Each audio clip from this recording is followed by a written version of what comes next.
একটু দই ছিল, দই দিয়ে ডিম দিয়ে দারুণ মজা হবে। আর একটু চিনি দিব, আর হলো কর্নফ্লাওয়ার। দেখি কি হয় আজকে। না এই করে এটা বানিয়ে ধরো একটু ফ্রিজে রাখলে সুন্দরভাবে বসে। দেখি কি হয়।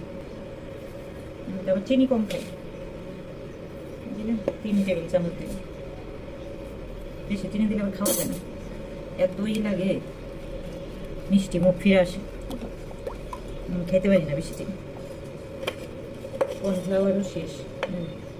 কর্নফ্লাওয়ার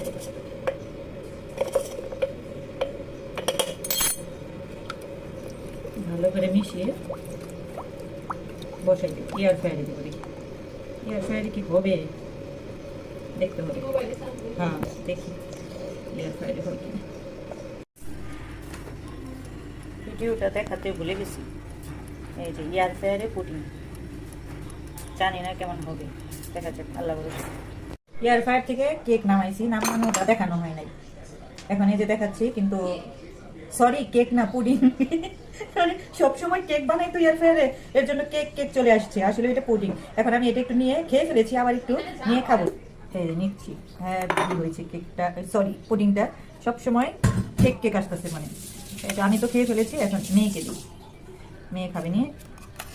হ্যাঁ বিমোচন দিচ্ছি। এই যে পুডিংয়ের ফাইনাল লুক।